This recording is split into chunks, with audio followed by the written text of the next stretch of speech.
For the last 2 decades, pretty much one device has completely ruled our digital lives, the smartphone. But that reign, it might just be coming to an end. A brand new war for the future of tech is brewing, and the race to unseat the smartphone, well, it's officially on. And it all boils down to this one simple, but honestly pretty profound question. Will the smartphone actually survive the age of AI? We're seeing a totally new kind of technology emerge, one that really threatens the very device that, let's be honest, we all carry in our pockets. And that raises a fascinating question about what's coming next. And this dissatisfaction with how things are, it's coming from the very top. Sam Altman, the guy behind OpenAI, he basically says that using our phones today is like being constantly overwhelmed and distracted. And he's not just complaining, okay? He is one of the key figures who is actively trying to build the alternative.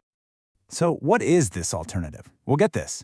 It's a secret project being built by two absolute titans of tech. You've got OpenAI's Sam Altman and Sir Jony Ive, the legendary designer who's literally behind the iPhone itself. They are working on some new AI-powered thing to move us beyond the very screen that Ive helped create in the first place. And I want to be really clear here. This is not just some thought experiment. This is a full-blown race with some major players involved. All the tech giants are placing their bets because they're convinced that the next huge technological shift is right around the corner. To really understand what's at stake, we need to take a look at the empire they're trying to conquer, this seemingly untouchable smartphone duopoly. I mean, think about it. For the last 20 years, pretty much every single digital interaction we've had has been run through this one massive partnership. You've got Apple's iPhone on one side, and then Google's Android operating system, which powers basically every other phone, on the other. It is one of the most powerful and profitable duopolies in the history of business. And the scale, it's just staggering. Apple is thought to have sold 250 million iPhones last year, alone. That is the Goliath in this story, a massive, entrenched, unmovable force. And the challengers? Okay, well, if you add up all the smart glasses users in the entire world, you get to just 15 million. It's a tiny fraction. I mean, that number just perfectly sets up this whole David versus Goliath dynamic, right? So who are these Davids? And why are they so dead set on taking on this fight? Well, it's not just about building a cooler gadget, let's be real. It's about money, and it's about control. It all comes down to this thing called the smartphone tribute system. This is basically the unofficial tax where developers have to pay Apple and Google a commission, up to 30% on any money they make through their app stores.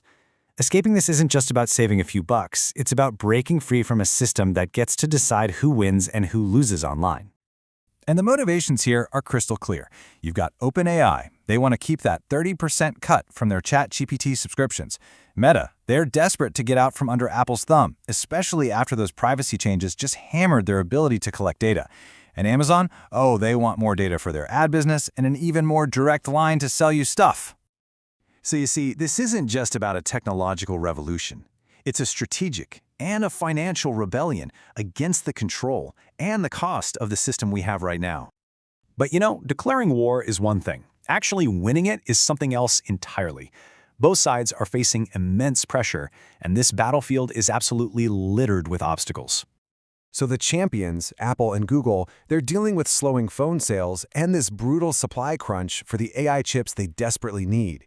And this isn't just a small dip, it's a real sign that the market is saturated. Meanwhile, the challengers are haunted by these very public past failures, they're struggling with basic technical limits like battery life, and they just can't seem to shake these nagging privacy concerns. So really, neither side has a clear path to victory here. And the history here is, well, it's brutal. You remember Google Glass, right? That got shelved because of widespread privacy fears? Or, more recently, the Humane AI Pen. It was super hyped, but it was a total flop, plagued by overheating and just awful battery life. These aren't just one-offs. They are cautionary tales that show just how incredibly hard it is to get millions of people to adopt a whole new way of interacting with technology. So how does this whole war actually play out? Because let me tell you, the champions are not just sitting back and watching this happen. They are actively fighting back. Apple is reportedly developing its own next-gen wearables.